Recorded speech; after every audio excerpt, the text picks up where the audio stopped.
Қыздар, сіздерге үй жағдайында оңай жасалатын шұжықтың рецептісімен бөлісемін. Дүкендегі шұжықтарға қарағанда әлдеқайда пайдалы және өте дәмді, жұмсақ болып піседі. Балаларыңызға берсеңіздер де болады. Менің тамақты талғап жейтін қызым ұнатып, сүйіп жеді. Жасап көріңіздер. Алдымен менің каналыма тіркеліп, қоңырауша белгісін басып қойыңыздар. Ол үшін бізге осындай тауықтың төс еті қажет болады. Оны жақсылап майдалап турап аламыз да ыдысымызға саламыз. Және бір дана пиязды алып, оны да майдалап турап ыдысымызға саламыз.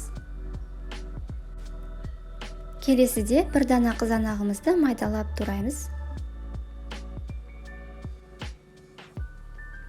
Келесі кезекте бізге ас көк пен көк пияз қажет болады.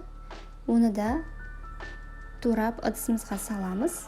Және дәмдеуіштерімізді салып, жақсылап араластырамыз. Бізге осындай қойдың іш майы қажет болады. Кез келген ет сататын дүкендерде сатылады. Жировая сетка деп айтсаңыздар да болады. Артық жерлерін алып тастаймыз.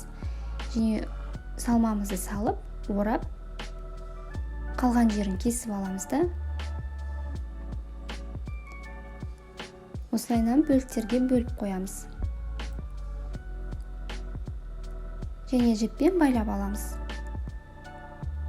Байлаған кезде өте қатты тартпаңыздар, себебі май нәзік, жыртылып кетуі мүмкін.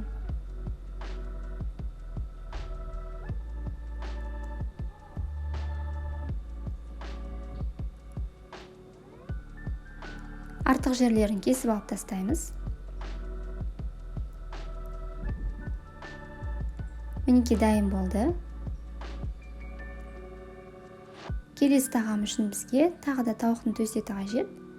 Осылайынан жұқа етіп кесіп аламыз.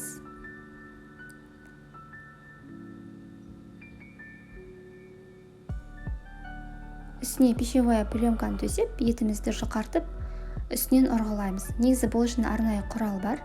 Менде ол жоқ болғандықтан пышақтың өзімен жасап шықтым.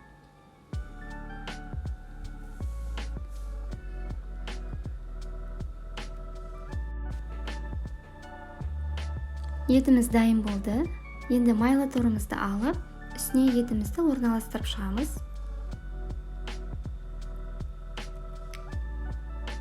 Үстіне соусымызды сеуіп, жақсылап жағып аламыз.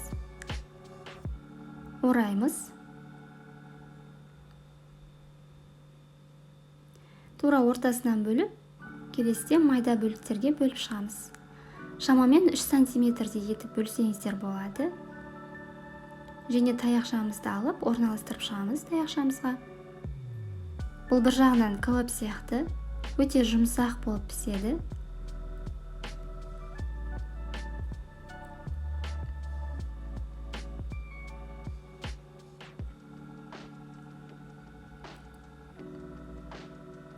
Мінекей дайын болды. Мен осылайынан алдын ала дайындап, мұздатқышқа салып, қатырып қоямын.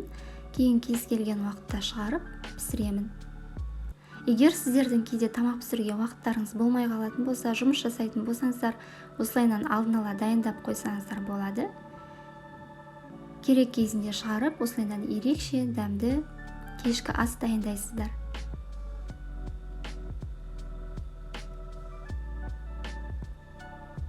Өте жұмсақ, сочный болып шығады.